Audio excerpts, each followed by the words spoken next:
All right, give it up. There we go. Yes. All right. Well, good morning, everybody. Thank you very much for coming out. I know we got a few more coming here, so come on up, Deb. So, this is our monthly sales meeting, and so I really appreciate everyone coming out. And then, I am blessed to have Deb Couch. Did I say it right? You did. I did. I said it right. And so Deb is with Luter, Larkin, and Hunter. And so, I asked her to talk to us today about title insurance in particular, largely because we've had some issues in the past where we thought, or no, I'm sorry, not us. Clients thought that they had certain types of title insurance, and they don't a lot. So Deb is going to kind of educate us a little bit here, kind of bring us up to speed. So. Well, thanks, Alan. All right. Hope that's a good intro here. Good. Yeah. Well, thanks. I'm going to talk about a little bit about what title insurance is and Please, some let's go all the way back. misconceptions.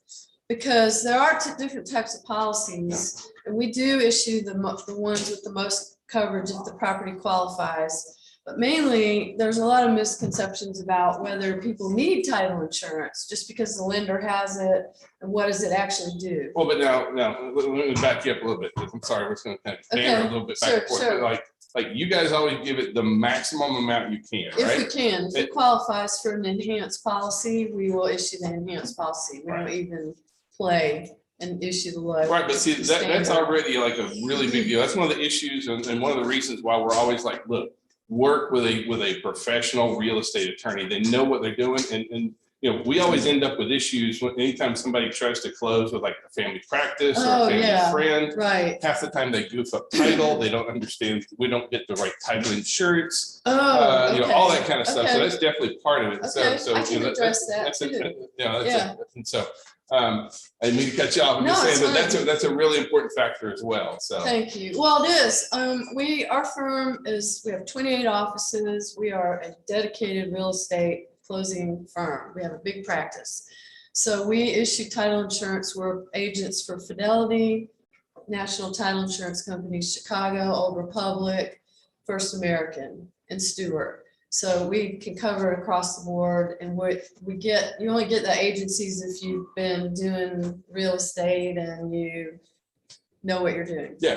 Right. And then our title examiners are all approved by our firm too. We can't just use any title examiner. So there's that as well, because we have to vet them out. Right. So it's not just like filling out a form. Right? No. And they, that's a big deal for us because we're all in it together and we want somebody that knows what they're doing there.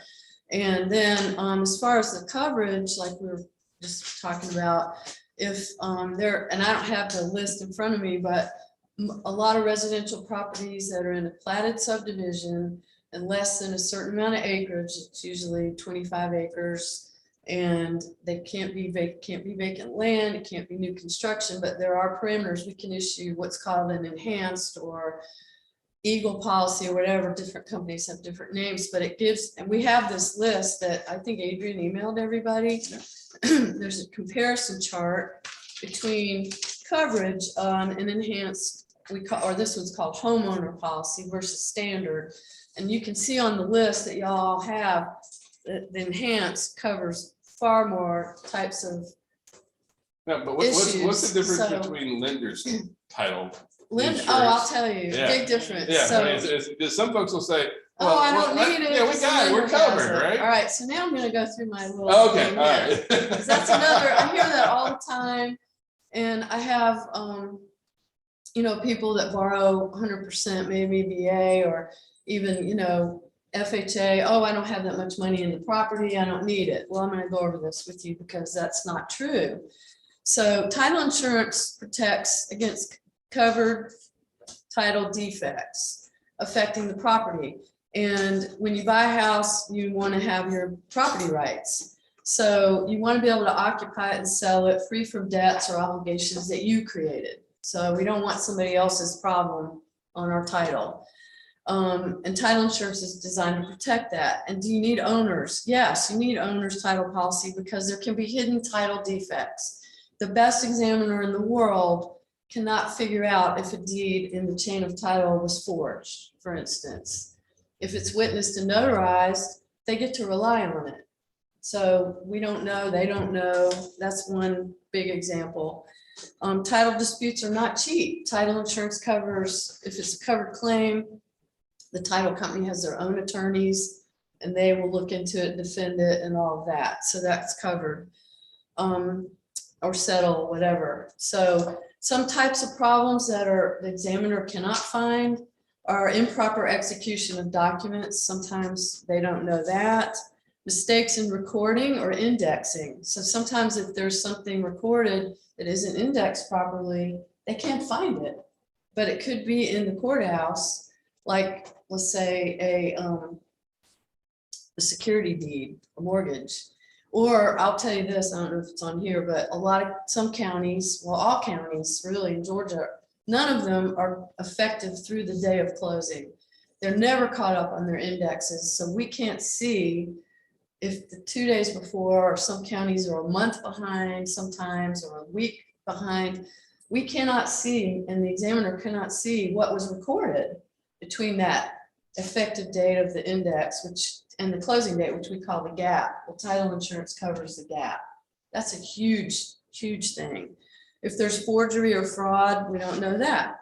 If there's an undisclosed or missing heir, we don't know that until they come back later and say, that was my grandfather's property. I wasn't notified. I didn't sign off on the estate. I didn't sign a deed. Unpaid taxes and assessments. You would think that you would find that, but if an examiner misses it, then you have title insurance and that can go back against them. Or if the county goes back and there have been years where things have been rebuilt and reassessed, and we can't help that. Unpaid judgments and liens, unreleased mortgages. Title insurance is great for that. Unreleased mortgages, if I buy a piece of property and I get title insurance, and then you go to sell it, and turns out there's an old open loan that was paid off. If I have title policy, then I don't have to have that cleared. There's an agreement between title insurance companies that if I was able to get owner's title insurance, then the next time I try to close it, that same title company or any other will agree to indemnify over an old open loan. 90% of the time, there's some circumstances where they want it fixed, but then I've got that and I'm like, here it is, good, we can close, boom. That's a huge thing. Mental incompetence of the grantor. How are we going to know that? Unless, again, a family member later comes back and says, hey, that person shouldn't have signed that deed. They didn't have the capacity at the time. They didn't know what they were signing. Or impersonation of the true owners of the land by fraudulent persons, which is on there because that happened. I think it was in the 90s. An entire subdivision was deeded and it was a relative of the owner who was in another country, and they came to closing and sold the land to a developer and houses were built, and it was called Queen Anne's Place. There's probably an art, you could probably Google the article. Yeah. And that did happen, and they impersonated the owner and had photo ID and everything, I think. Oh, wow. So, How much do they make? I don't know. I heard that word. You don't need any ideas for it. Yeah, there we go. So these can be dangerous. You don't necessarily know of them for months or years. So it's like any insurance, you need it when you need it. They can, if you don't have it, you can spend a lot of money defending it yourself. So won't the lender's title insurance protect me? No, it does not. So the lender will likely require that you buy a lender's policy, pay for it as part of the closing costs, right? And y'all know that the buyer pays for that. This only ensures the lender that they have a valid enforceable lien. That's it. It doesn't protect you. Most lenders require this, and typically, right, the buyer pays for it. Owner's policy, on the other hand, is designed to protect you from title defects that existed prior to the issue of your date of your policy. Title troubles such as an improper estate proceeding, a pending legal action can put your equity at risk. And if a valid claim is filed, in addition to financial loss up to the face amount of the policy, your policy protects the cost of legal defense. So even if you have no equity, you could lose the property if you don't have title insurance. You could just lose your title. The lender's title insurance is not going to defend your interests. They only are going to defend the lender's lien and mortgage. So it's not, there's two policies, owner's title policy, your name is the insured, lender's title policy, the lender's the insured. They're separate. The cost is reduced if you get them at the same time, but that's it. Yeah. So I see a lot of, it's a one-time premium and that's it. So I see it so much, and we get so many questions ever since I've been doing this. Oh, it's new construction, I don't need it. No. Wrong. Not true. I've seen them sell the wrong house before. No, right, Yeah. or the land has been there. So Yeah. it's the land that you're taking title to. The house just adds to the value of the policy. The land is what you're buying with the house sitting on it. The land has been there for an eternity. Right. So the title exams are required to be, for title insurance to be issued, we're required to have a 50-year search. That's what they're like, kind of risk, is they're willing to take the risk if it's 50 years back. And then a lot of times we're allowed to do, we have rules where we can do limited searches if there's certain parameters, like there's an existing mortgage and we're doing a refinance.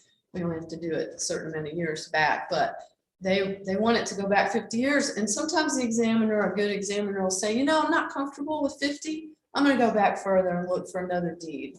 And I've seen them 100 years or even further. So you just have to remember that. New construction doesn't matter. 100% The dirt was there for a long time doesn't before the matter. house was. Yeah. Right. So a lot of reasons to have it. And it is, again, like any insurance, you don't need it till you need it, but it's peace of mind. It's a one-time premium. And honestly, it's the cheapest insurance you're ever going to buy. It is. Now, if you don't get it, which 99.9% of our closings people get it. Okay. So if you don't get it, it's not going to save you a ton of money on the premium because you still have to pay for the lender's policy anyway. And when we issue the two at the same time, we are allowed to give what's called a simultaneous issue rate. So you're not paying the full value. You pay the full amount of the owners and just like $200 for the lenders. And you think, well, I'm going to save a bunch of money if I don't get the owners. I'm just going to have to pay $200 for the lenders. No, if you don't get owners, then we go back and recalculate the full premium for the lender's policy. So it's not really a big savings. And to me, after doing this, what I do for so long and seeing title problems over my practice, it's worth, I wouldn't buy anything without it. Yeah, never. I'm with you. Yeah. And we work with investors for a long time. Right. And sometimes investors will squeeze that nickel a little bit too Yeah. far kind of thing. And we've had those kind of issues and, needed to defend lot lines and things like that. And if you don't have the right title insurance, they're not going to. Now it's on you. Right. That's right. That's So. right. Yeah. So, But, and if they don't want it, we have all kinds of waivers. we're going to that make you you sign sign knowing 50 other pieces what- of paper. Right. That's we add to the paperwork. Now, if they don't get owner's title insurance, is it a problem on the resale side of things? It can be. Yeah, It can be. because now, like we don't have, Right. like it wasn't insured through there, so. Right. It can be like, for instance, if there was an old open loan, and sometimes, I'll get like, people will say, well, gosh, it's already been searched, another firm searched it. I don't need title insurance, or your examiner did the search. Well, sometimes people miss things. Yeah. I mean, it's human error. And if there was an old open loan and you don't get title insurance, and then you go to sell the property, you can't say, oh, I have this, rely on this and use the mutual indemnity. Then the attorney has to clear up the old thing and the old loan, and it may not be easy.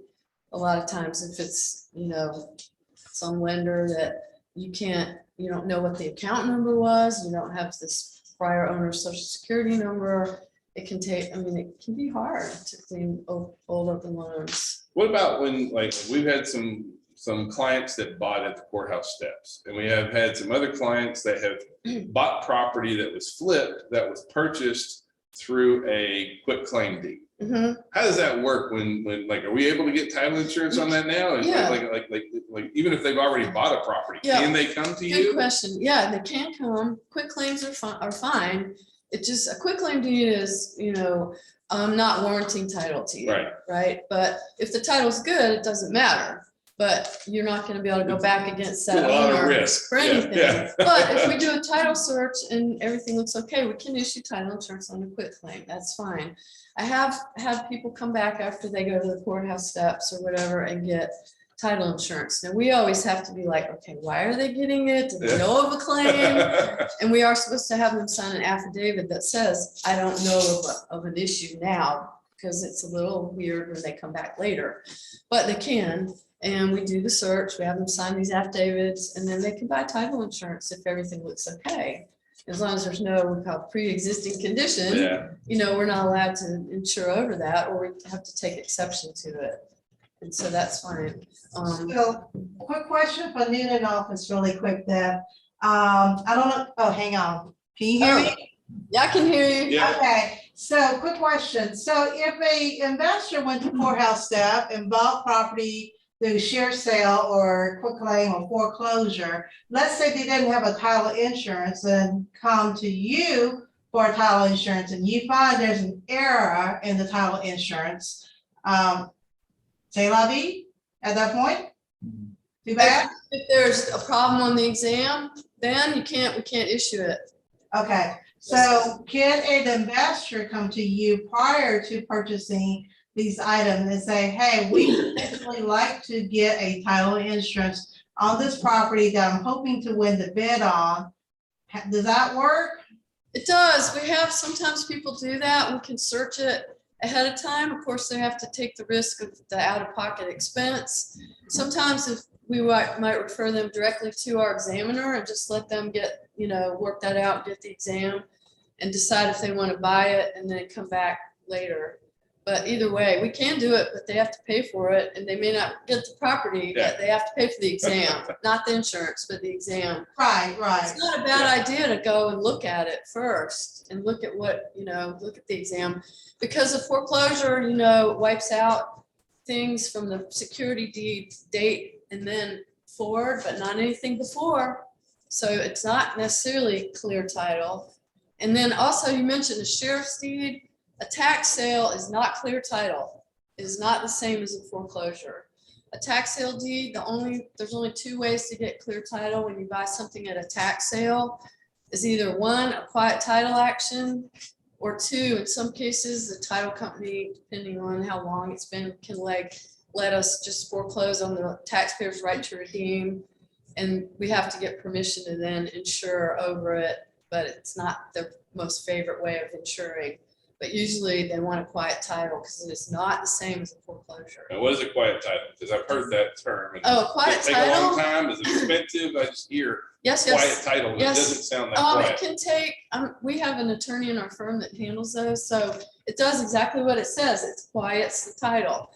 So it clears the title. So like, for instance, on a tax sale, and they can take about 3 to 6 months. I'm not allowed to quote fees because I don't handle that for our litigator, but it's a few $1,000s at least. Yeah. And what they do roughly is they appoint a special master. It's not exactly the same as a regular court, you know, go to Superior Court or state court, that takes care of the case. They publish, like for instance, if it's a quiet title for a tax sale, they'll publish, you know, against, you know, does anybody basically say, does anybody have a claim?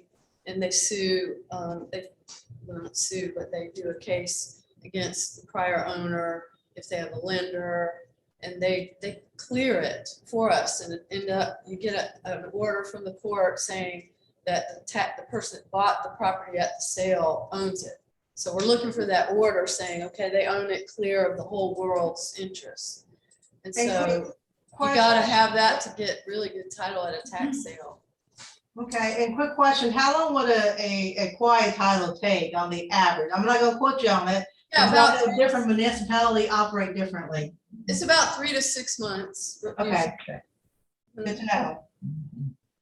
Now, Okay. one, you know, just in wrapping up, I put this up on the screen. Oh, So- thanks. So, Okay. yeah, we love our relationship with you guys, and So do we. but you know, I love that our folks can call, email, Mhm. smoke signals, The Max One VIP at Luter Law is probably one of the easiest things. They help with, well, they'll check out title, We'll pull plats. they'll do special Please. stipulations, they'll check your, any kind, if you have issues, this is a amazing resource to have, and we really Oh, appreciate you're that. welcome. And so like email them, it's for real, and they get back to you really fastly, I don't know if it's a word, but they get back very quickly. They're very responsive, and we absolutely adore our relationship with Thank y'all. you. So, We do too, and we love helping. I mean, we're all in it together. Let's and from the get-go, if you're doing a listing and you need a plat pulled, or it's an estate and you don't know how the heir or representative is supposed to sign the listing agreement or supposed to sign the contract, let us know. We can look at it. We can advise you so that it's binding, or a corporation, or a power of attorney, or any of that. We can help. We'd love to help. yeah, get those power of attorneys early. Have them draft the power of attorney. Yeah. Just a general power of attorney does not count. Sorry, I'll let you say that. You're the boss. True. Yeah. True. I mean, there are circumstances where we can allow it, but we have to have title company approval. But Yeah. the first and foremost preference is specific to the transaction. Yep. Yeah. Exactly. Yeah. So we're happy to help. We love working with y'all, and we appreciate it too. Cool. All right. Well, thank you very much. I really appreciate you Alan. Thank you, informing Meg. us about title insurance and all that kind of stuff. So awesome. We're Thank gonna you. All right. Let us know if you all need right. Well, anything. thank you. All right. But I want to kind of move ahead, and I'm just going to kind of jump us off into kind of what's going on in our market right now. So so Cardi B, when y'all think they're going to announce we're in a recession, like you cannot turn on the TV, the news, or Twitter without hearing about the recession, right? And so is this a recession or not that we're in? First of all, we're not going to find out that we're in a recession for at least 6 months, because the entity that does that is about 6 months to a year behind before they actually tell us. But let's look at some of the data and understand really what we're talking about before we actually go start losing our minds and think that a recession is that this is a terrible thing for us. So, the definition of a recession is two consecutive quarters where GDP dropped. And so do we have where the gross domestic product dropped for the last 2 months? Yes. We the first 2 months of the year, for the last 2 quarters, the GDP did shrink. What does that really look like? Well, this is how our GDP looks from ever since 1950. And so you can see that did we have a little blip? Well, you can see what happened in 2020. By the way, each of those gray bars, those are recessions that we've had in the past. So we've had a lot of recessions, right? But still, you can see the GDP is still trending up, and trending up in a really strong fashion. If you look at, we've had a couple of quarters where it has kind of tweaked down.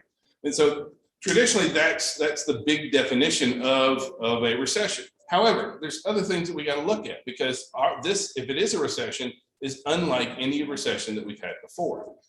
So now this is inflation rate. And so again, you can see on here is the gray bars. Now, normally when we have a recession, what happens to the inflation rate? It drops. Inflation drops, generally speaking, when we have a recession. However, what's our inflation rate doing right now? It's through the roof, right? Yeah, it's absolutely through the roof. We also have this yield curve inversion. And this is a really weird term, but basically what this means is that investors would rather invest in short-term yields rather than long-term.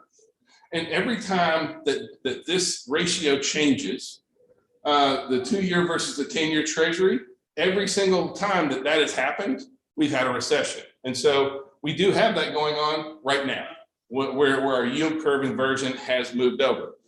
Our mortgage rates are tied to our 10-year treasury. However, at the same time, consumer spending, most recessions, consumer spending goes down. What's happening with consumer spending now? It's up. It's up strong too. And so again, you can see every one of the gray bars, those represent recessions. Well, we've had 6 quarters of positive consumer spending. Jobs. That's the other thing, is that traditionally in a recession, jobs and the unemployment rate skyrockets. And so every time up to now that we've had a recession, we'll have unemployment.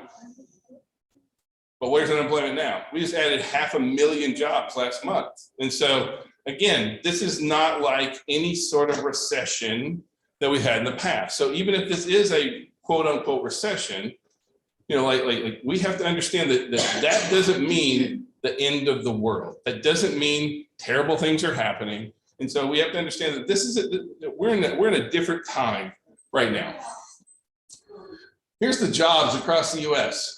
And as far as like, this is the number of jobs in March 2020, you know, right at the beginning of COVID versus now. And so here in Georgia, we're up 3.5% on the total number of employment here. So our employment has really, really improved. And you can see kind of across the US how employment's looking overall. Here in Georgia, we're really, really strong. Georgia is a great destination. A lot of folks move in from, we have a positive net flow of people moving in versus people moving out. The number one state where people move here, anybody know? New York. New York City, yeah, New York, exactly. And so again, this is our total payroll jobs. And so, you know, ever since COVID hit, you know, we had that dip, but then what's happened to jobs ever since then? Continuing to really, really run strong. So are we in a recession? But the other question is, even if we are in a recession, what does that mean to you? Well, the other thing that before we actually answer this question, and we're probably not even going to answer the question, but first I want you to understand that we are in an economy, really we're in two different economies right now, because it's weighing on different groups of Americans differently. So, you know, like the largest owner of US shopping malls, you know, they said that buyers in JCPenney are spending down while high-end stores are spending up. At Molson Coors, beer drinkers are flocking to cheaper brands, and at the same time, high-end.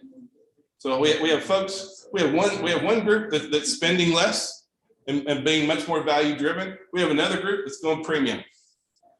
Chipotle kind of thing. You know, low-end or low-income consumer has pushed back. High income or ordering more often. McDonald's, same kind of thing. People are racking up more credit cards, searching out cheaper brands. Delta's seeing an increase in premium tickets. They're looking to increase the size and availability of their premium seating. Even Kohl's say, you know, we have a lot of folks looking for bargain brands, and at the same time, we're selling premium brands. So how, you know, what we have here are two different groups. And so we have two basic parallel economies that's going on for us right now. So we have one group that's kind of living paycheck to paycheck, where you know, this current economic issues are really impacting them. We have another group, the wealthier Americans, that are like cruising. Like they're weathering this storm like with no real issues at the most part. So we have two economic realities. And so if you've heard of a K-shaped recovery, that's kind of what we have going on right now. And so, you know, we have some parts of our economy that are recovering really, really strong. And we have some parts that are having a much more difficult time. And so I don't want to be, I want to be very careful that I don't want to come across as uncaring and unloving and not understanding that there's people in the economy that are hurting, right? But on the other side of things, which of these two groups can afford to own homes, to buy a house? Right, I mean, the folks who are on the economic recovery side, like our wealthier Americans, the folks who can afford to buy a home. If you can afford to buy a home pre whatever we're in right now, can you still afford to buy a home? Yes. Yes. And so we have those two different economies out there. We want the other parts of our economy for sure to come along, but understand that, and that's why we have such odd conflicting information right now. Because on some things we look at, wow, there's a lot of pressure on this, and you know, like we see where the markets are doing well in some places, and at the same time really struggling too. But we have two different groups out there. We have one group that is really tightening their belts and really trying to be much more thrifty and cost conscious, and we have another group who's like, I'm good, let's roll. And so like for us, of course, we're going to want to buy and sell properties with the folks who are able to afford it. But there is still people that can afford it. And so what I want you to understand is, even if we're in a recession or not in a recession, Are we still going to be buying and selling real estate? Yes. Are there still a lot of folks that are still going to be very interested in buying and selling real estate? Give them my number. And so like, yeah, well, but I mean, it's so important, right?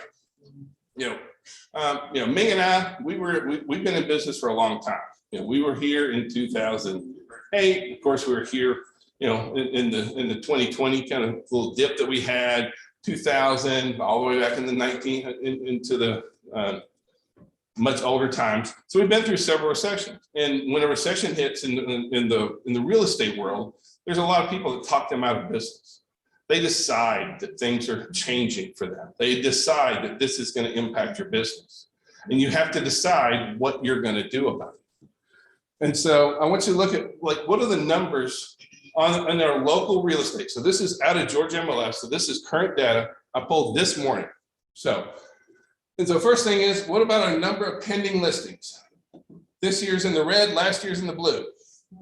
So what's happening with pending sales? We're seeing pending sales go down. We're down about 15% pending sales right now.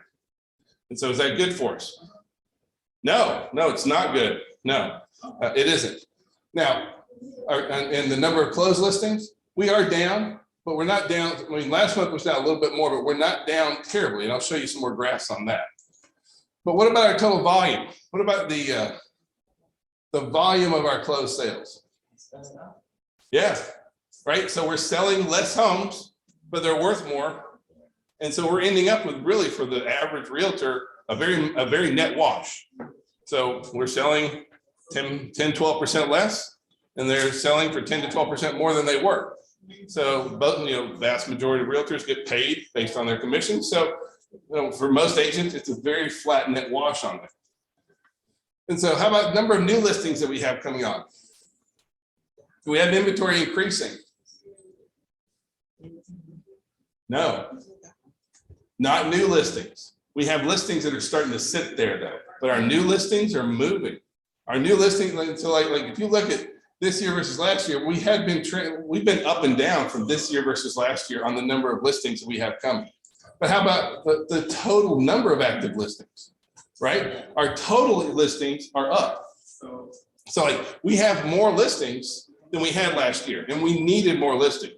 But overall, when you look at our total number of active listings, like we are currently sitting in our area kind of thing.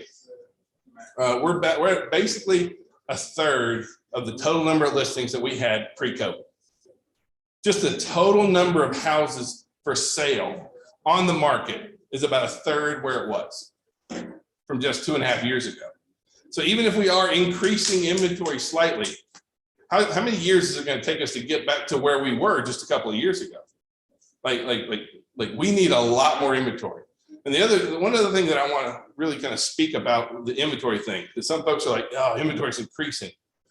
We have been begging for inventory for years, like for the last 2 years. Like if I had a house to buy, I got clients that were just falling all over themselves. We couldn't have inventory. Now we actually have some inventory. Now we are seeing where those folks who are, it's really coming down to price. Good priced homes, well-maintained in good areas, are selling fast. And so for those sellers who are just throwing it out there, not making repairs, not being realistic about their price, what's happening to their properties? They're sitting. Yep, and they're gonna sit there, right? And so, there is a market correction going on there, but we're not seeing property values drop. We're seeing realities realigned here. So how about our average days on market this year versus last year? Oh, yes, it's up. No, It's down. it's down. See what I'm talking about? How is inventory increasing and days on market is down? Well, our new listings are moving really fast. The new listings, the good properties, they're moving off the market quick. So it's not one of these, hey, we can just wait. Hey, you know what? I'll sleep on it. Look, you sleep on it, you're not sleeping in it, right? That's Ming's line, but I stole it all the time. But like seriously, that's very true what we're seeing right now. And so, yes, we are moving into a more balanced market where the number of buyers and sellers is going to even out much closer. But we're moving there like a herd of turtles. We're not moving overnight. And so we have to understand what's really going on with our marketplace in that. And so like this is our period comparison report. And so you can see overall, just in Georgia MLS, you know, we have about a net wash, and the number of properties sold is down versus the property values that are up. But you can see on here that we're averaging, each quarter around 10,500 transactions. We had 10,400 transactions a year ago, 10,400 transactions 6 months ago. In the last 3 months, we had 10,500 transactions. So there's still a lot of activity going on. Yes. And think about it, like last year, what was the biggest thing that held our market back, the real estate market back last year? Inventory. We didn't have enough houses to sell. And so seeing more inventory come on, that's something I really want to see, but we need more new inventory, and we need the inventory that is out there to get realistic on their price. So the other thing I want you to understand here is that recession doesn't equal a housing crisis. Right. Like when a lot of our friends, when a lot of our clients hear the word recession, if you were an adult in 2008 and you hear the word recession, what does that mean for the housing market to you? Down, right? I mean, you went, and there's all these adages of what goes up must come down, and like the market's going to crash. I've heard this over and over again. But when a recession happens, the property values drop. Now they did in 2008, but why? Well, we were the cause of 2008. Like I was here, like we were all Oprah Winfrey of real estate, right? You get a house, and you get a house. If you get a Pulse, you're getting a house too. I mean, we had DODOC loans, lending standards were absolutely bonkers. Seriously, we just give anybody a house. I know there's times that we sold houses, I'd be like, phew, I don't know how these fools gonna afford this house. Right? And it came back and bit us on the rear ends. It really did. But if you look at historically, what happens to property values in recession? Like that's just the last 6 of them. And only if you take that one out, property values increase, generally speaking, unless you're the cause of it. We were the cause of the 2008 recession. We need to take our lumps there on that one. So if you look at what are the forecasts running right now? And so, we're looking at the year ending up down about 13% in sales, but being up about 11% home price. Pretty much a very close to a wash on that. Next year, they're looking at unit sales being very flat, and then home prices only increasing by 2%. So is that healthy or normal or weird or bad or good? Normal appreciation is in that 3 to 4% a year range. 3 to 5, somewhere in that. So seeing us move back into normal is a really good place for us. So if you look at Fannie Mae, Freddie Mac, CoreLogic, National Association of Realtors, all these guys, and they look at what is going to be the forecast for this year, the average has it at 8.5. We're definitely going to be well above 8.5, I'll be honest with you. And so if you look at moving ahead, the long-term forecast for property value appreciation is 4, 3, 3, 4. Which is very much in line with our historical normal averages of what property value appreciation is. So if you're going to be a buyer today, is there a point in waiting? Is waiting a really good idea for you? No. Our property value is going to go down. No. We're not looking at property values going down. We have to understand that this is different than 2008. A recession does not mean a housing crisis. Do you guys know anybody that's upside down on their property? No. I don't know a soul that's upside down. And so even if you were one of those folks where the economy is impacting you and you were having a hard time with your payments, would you let it go to foreclosure, or would you sell and capture that equity? Yeah, you're going to sell it, you're going to capture the equity. And so it may not be a great situation to do that, but we're not looking at this big foreclosure wave happening. We're not, we also have a lot of other factors driving us right now. And I'm going to show you some of those here. So understand that decelerating home values is not depreciating home values, because they'll throw these numbers down. News is not your friend. The news is going to be home sales down 60%. Well, maybe 60% from where it was last. A lot of times it'll be okay, it's down 16%, but it's because it was up 18% last year. Correct. You follow me? So we have to be very careful about understanding what a decelerating home values are versus depreciating. That just means that they're not growing as fast as they have in the past. And honestly, do we need that? Yeah, we can't maintain double-digit property value increases. We can't, or then we will create a bubble. So it has to get checked. Now, you have to understand that your focus is what's going to determine your reality. And so are you going to focus on, hey, we're in a recession. My business is just going to suffer. This recession is going to kill me. You know, I mean, like I said, we saw it, we've seen it. And I promise you, if you say, you know what, this recession is going to destroy my business, I guarantee it will.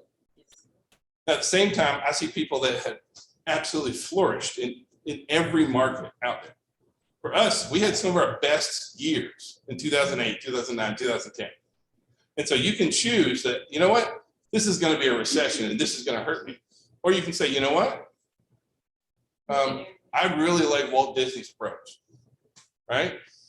And so back when he was alive, he's like, I heard there's going to be a recession. I've decided not to participate. All right? So I mean, like, come on, Walt, like I am down with that. And especially for us, like we're all small business people. Like if you choose that this is going to be something that impacts your business, if you choose that this is something that will hurt you, I promise it will. Or you can choose just like, oh, Walt, and say, you know what? I ain't playing that game. I'm not going there. So let's look at some of the positives and some of the other things we have and some opportunities we have going on right now. And so the very first thing I want you to understand is marry the house, date the rate. Okay? Seriously, that is a great line too. Marry the house, date the rate. That's a big deal. So throughout history, during a recessionary period, interest rates go up in the beginning. Then they come back down. Now, would it be great if I could actually show you what that looks like? Well, thank you. Here we go. So here's all of our past recessions. What happens in the beginning of the recessions? The interest rates. They go up. What's happened to us? So if we are in a recession, I think we probably are in some version of a recession. Our interest rates going up. Have they gone up? Well, what happens as that recession tapers down? Yeah. So here are those same recessions laid out. Some were 6 months, some were a year and a half, 8 months, that kind of stuff. But you know, I mean, back in the 80s, it moved from 16 to 11, 8 to 13, 11 to 8, 7 to 4, 6 to 4, 3 to 2. I mean, we see where the beginning of the recession to the end of the recession, they shoot up in the beginning, they hit the peak, and then they come down by the end.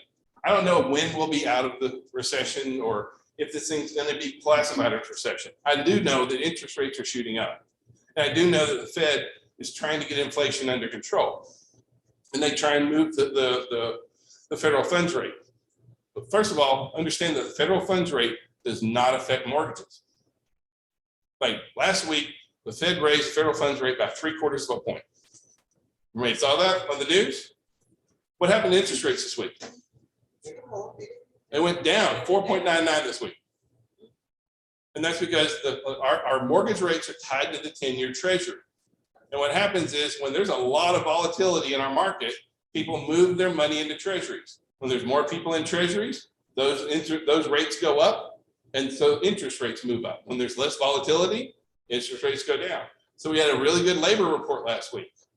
Everybody moved back into the markets. Interest rates came down because they took their money out of treasuries. So understand that just because the federal funds rate goes up, there is some correlation there long term, but it's not item to item on there. So over the past 5 recessions, mortgage rates have fallen on an average of 1.8% from the peak to the trough. So we peaked at somewhere around 6. If we peaked, I'm hoping we have. You know, could we be back in the 4s? I sure hope so. I hope that's where I hope that we're looking at. I do look at my personal take is long term interest rates will be coming down. And so, used to be for years, it was, you buy that first home, FHA mortgage, then you refinance it a couple of years later. I think we're moving back into that same kind of thing. And by the way, FHAs are good again, right? Because we have, the number of offers we have on homes is going down. We know that there's less activity. We know that inventory is increasing. So FHAs are not this big stigma anymore on stuff. So one other thing I want you to understand is this is our US population. What's in that blue bar?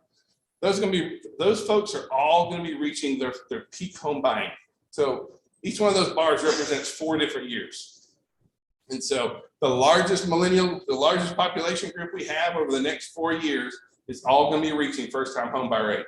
They're all 28 to 32. 33 is our first-time home buyer age. So is there still going to be a lot of demand on our property, for real estate? Yes. Yeah. And what about our supply? How have we done on supply? Well, this is how many homes that we built. And that line represents the average number of homes that's been built. So for the past 15 years, what have we been doing and not building homes? We've been making babies and not building homes for the last 15 years. What we've been doing, right? Because well, look, we got a huge millennial population coming in. Biggest population group we have in the United States is millennials. They're all reaching first-time home buyer age, and that's how many houses we've been building for the last 15 years. And some folks, I hear all the time, like, how can we be how can we have a shortage of housing? We have a shortage of around between 4 and 5 million households in the US right now. We need more building. We do. We're not seeing a lot of it. And what we are seeing, unfortunately, I don't like to see all the apartment building going on. That's not good for us. That's not good for families. That's not good for home. Wealth in the United States is tied up in home ownership. Right. And so if I own the apartments, I'm taking that wealth from all those people that are paying for those apartments kind of thing. So what I want you to understand is a recession is too good an opportunity to waste. I know that sounds weird, right? But it depends on what is your outlook? Is your outlook going to be, you know what? This is going to be really bad for me. Or is this going to be one of those, you know what? Everybody else is going to run around like their head's on fire and they're going to shove their head in the sand and they're not going to be engaging. So we have to be really smart about what we have going on. And so first thing, please choose not to participate in a recession. Like just don't do it, right? Because we already see that even if it is a recession, it's a weird one.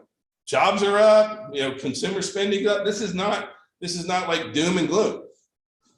Evaluate your business. Now is the time to step back and look at your business.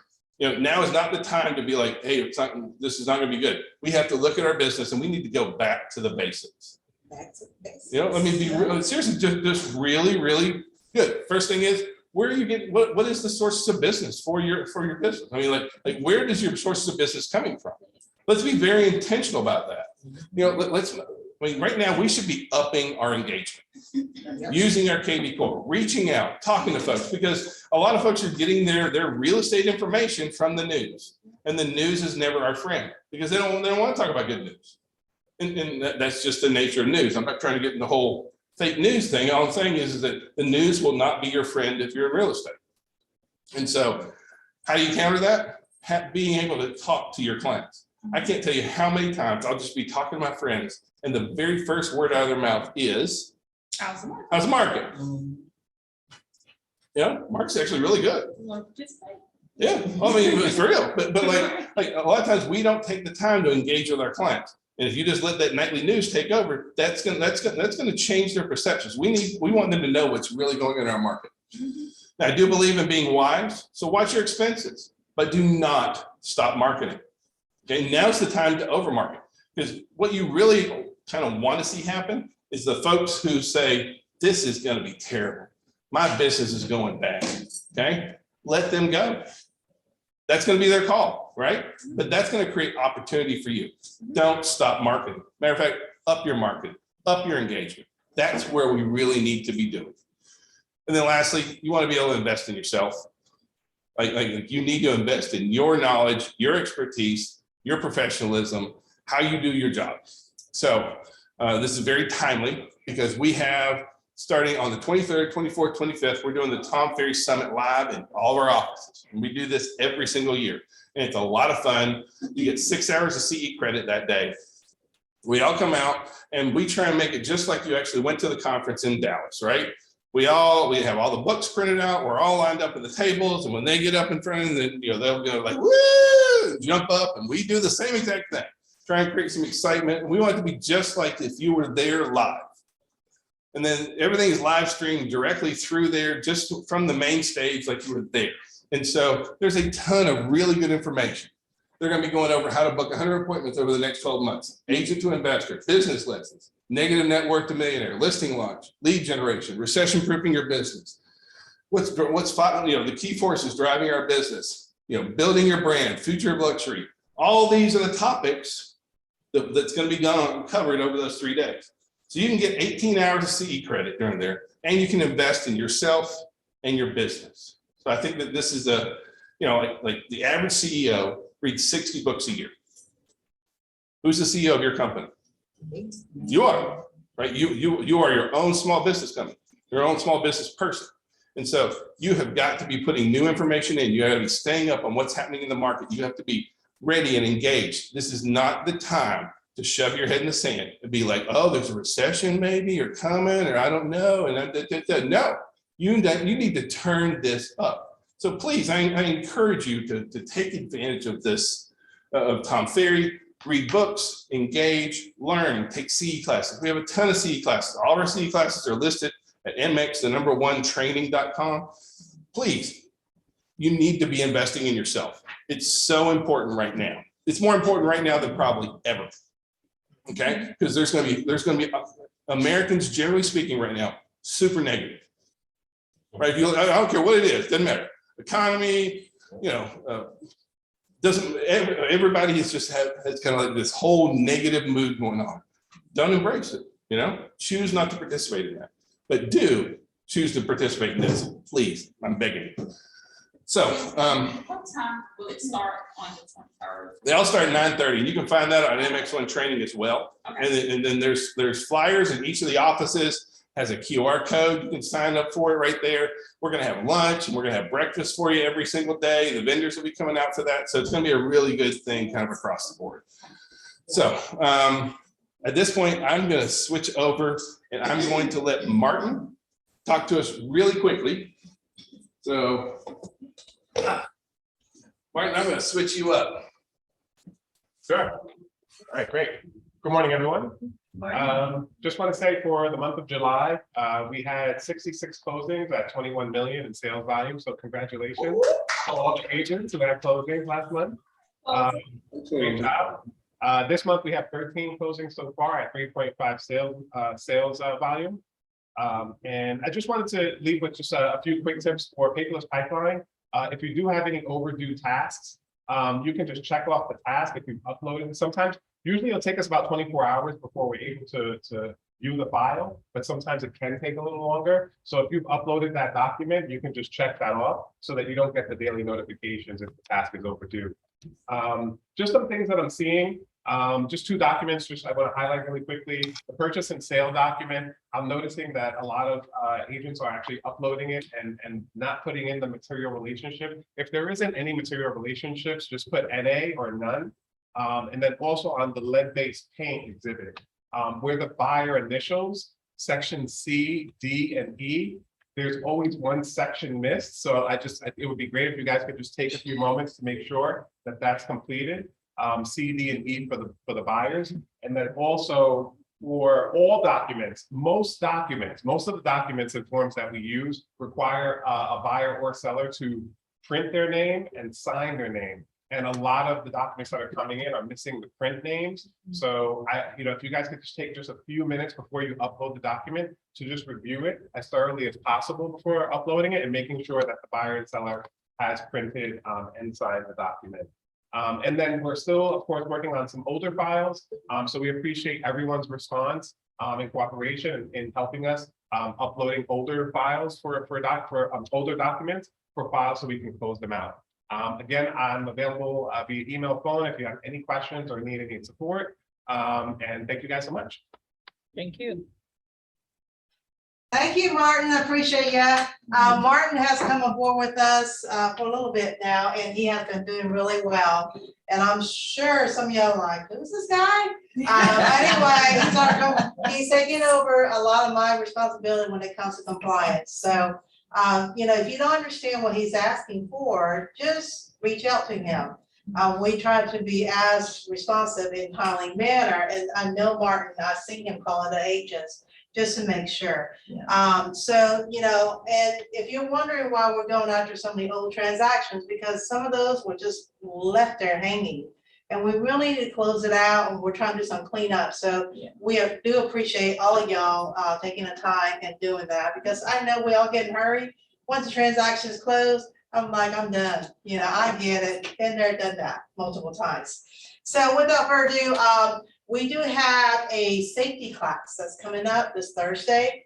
Is at McDonald's. So if you won't make the drive, please do. Ricky with Avalon Inspection, along some of our other affiliate, is sponsoring this class.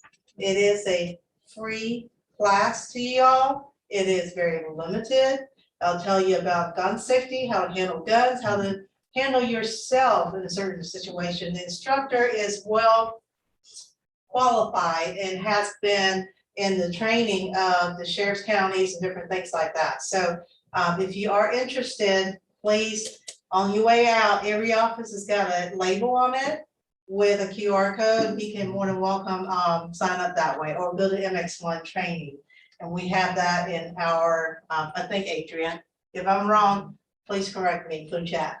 But anyway, I do want, you know, we are concerned with your safety. We want y'all to practice safely. So that's why this course is being offered. And so with that said, if you're interested, please sign up. And I do want to piggyback on Alan on Tom Ferry. Please come. I mean, yeah, Yeah, it did was you great. enjoy it? Yeah, Patricia? Last year was my first year actually attending. It was fun. We were screaming. And we were screaming and all that stuff. It's a lot of Right. energy. And you guys are more than welcome to invite any of your friends that are realtors that is curious about it, you know, want to look at it, please invite them. This is open to you guys first, of course, and then your friends after that. So So it's gonna be here at this office. it can be, we have 5 offices. So which office is closest to you? You can sign up in that location. And thank you, our affiliates, for sponsoring the lunch and breakfast for our agents. Yeah. So I do ask you guys to support affiliate who supports us. So that's the right thing to do. So without further ado, if y'all have any comments, suggestions, we'd love to hear. And no, a comment about finding a new branch manager is not going, I know that was a joke.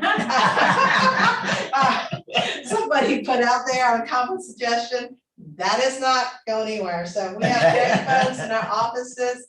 And anyways, and something we want to do this meeting is that we want to recognize all of y'all, because I know sometimes it's, you know, you feel like you're just a number in a place, but we do want to recognize when you guys have anniversary and birthday months, so to speak.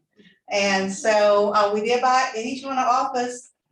We do have a cake for you. For those of you that did not attend, it's okay. We'll save you a slice. Make sure you contact the branch manager about it. So we actually put a sign up, and some offices have anniversary and birthdays, but this office only have birthday. So Patricia, thank you for coming in. And I talked to Lee earlier, and she's like, oh yeah, now I gotta do my admission. So thank you for reminding me.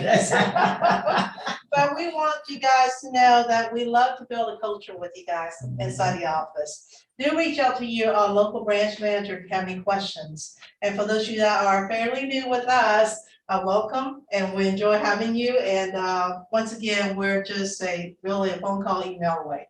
Okay, so without further ado, I think Alan has put on the board our top producers for our location. Actually, very new, so she got on the board. So it's Amy and Lee Hosey. So she go by Lee. So but anyway, so Lee, you're the one who texted me about that. There you go. So anyway, glad you're here. But without further ado, I believe, and these are our top 10 agents in sale volume. So that's around the entire company and our 6 locations, West Georgia included. So ladies in West Georgia, I miss y'all this week, but we'll see you next time. And I believe all the branch managers now going to break and go over with you guys. I have our sponsor here, so I'm gonna let. Everything goes local. Yep. All right, All right, it is thank now you. local time, so please do stay a little bit. Talk to your branch manager because they got a couple information on their hand I think might be very useful to you. So just have a round robin discussion. because we're here to improve your quality of your transaction and your business, Right. okay? All right, thank y'all for showing up today. Love y'all and take care.